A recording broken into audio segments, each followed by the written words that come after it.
할렐루야. 5월 18일 주일 매일 성경 묵상 가이드입니다. 오늘은 에스더 6장 1절에서 13절의 말씀입니다. 사람이 살면서 괴로운 것 몇 가지가 있는데요. 그 중에 하나가 잠을 못 자는 게 아닌가 싶습니다. 여러분들은 잠을 자려고 자리에 누우면 금세 잠이 옵니까?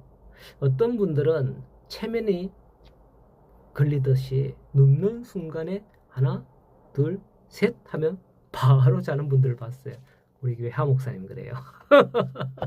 정말 부럽습니다. 그런데 대부분이 그렇게 잠을 못 들어요. 현대인들의 질병 중에 하나가 바로 불면증 아니겠습니까? 누워서 만리장성을 쌓는다 그러죠. 저도 가끔 잠이 안 올 때가 있는데 그럴 때는 양을 세봐라, 뭐 따뜻한 우유를 먹어라, 삼십쌈을 상치쌈을 먹어라 뭐 하는데 그 효과가 없어요. 정신적인 문제인 것 같습니다. 머리에 든 걱정거리를 치우지 않으면 잠이 안 오는 거죠. 오늘 말씀에 아수에로 왕이 밤에 잠이 오지 않았어요. 이 밤이 어떤 밤이냐?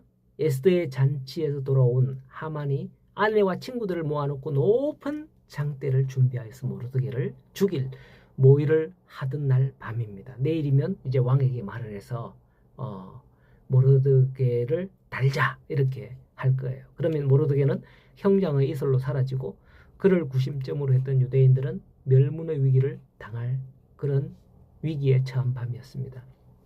아마 하만은 50규빗이나 되는 높은 장대를 준비하고 왕에게 구할 말을 마음으로 다듬으면서 아마 하만도 잠을 못 자지 않았을까 분주했을 겁니다.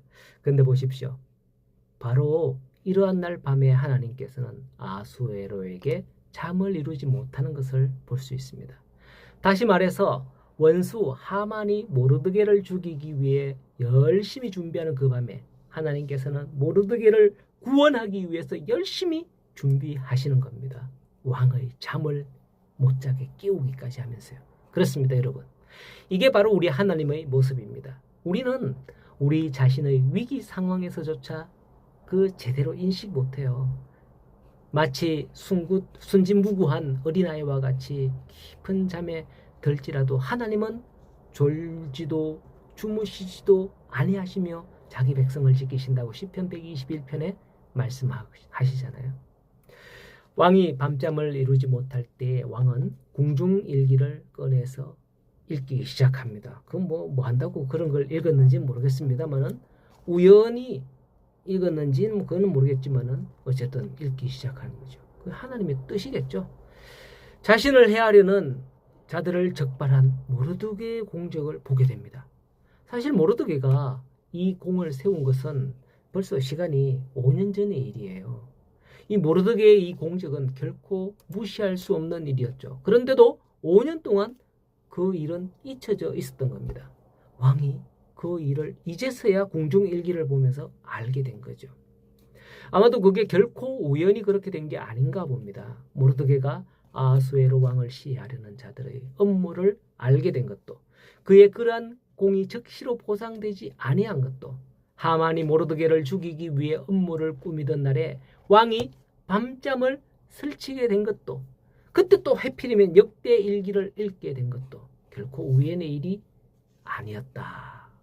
그렇게 생각이 되어집니다. 이 모든 것이 모르드게와 유대 민족을 구원하기 위해 하신 하나님의 섭리가 아닌가 생각이 되죠. 우리는 가끔 그렇습니다. 내가 아무리 선한 일을 해도 사람들이 알아봐주지 않는다면 자포자기하죠. 그러나 이런 말씀을 볼 때에 그 모든 일은 하나님의 때에 하나님의 방법으로 보상받게 되고 하나님의 선한 일을 위해서 쓰임을 받는다라는 것을 알 수 있는 거예요. 비록 그런 일을 행하는 데에 사람들의 평가나 보상이 없더라도 그 일이 지난 후 자기 자신이 믿음 안에 있다면 분명히 깨달을 때가 옵니다. 그때 그래서 이렇구나. 지금에 와서야 이야기하는데 하면서 다른 사람에게 그런 이야기를 간증으로 이야기하기도 하고요. 또 누군가에게는 그런 일들이 증거가 되게 하기 위해서 어쩌면 당시에는 감춰져 있었을지도 모른다는 겁니다. 저도 말씀을 준비하면서 많은 상황들 그때그때 뭐 떠오르거나 뭐 그런 게 있어서 가끔씩 이렇게 큐티 시간에 나누기도 하고 그러는데요. 여러분들도 다 그럴 거예요. 드디어 왕이 이 일을 그냥 넘어가지 않겠노라 마음을 먹습니다. 이제 그렇게 역대일 길을 잃는 중에 뭐 날이 다 샌 것 같습니다. 아침이 된 듯해요. 4절에 보면 왕이 누가 뜰에 있느냐라고 합니다. 그때에 마침 하만이 도착하게 된 거죠. 뭐하러 왔느냐? 장띠 모르드게를 달기를 청하러 온 거예요. 아침 일찍 온 거예요. 잔치는 언제 가냐? 저녁에 가거든요.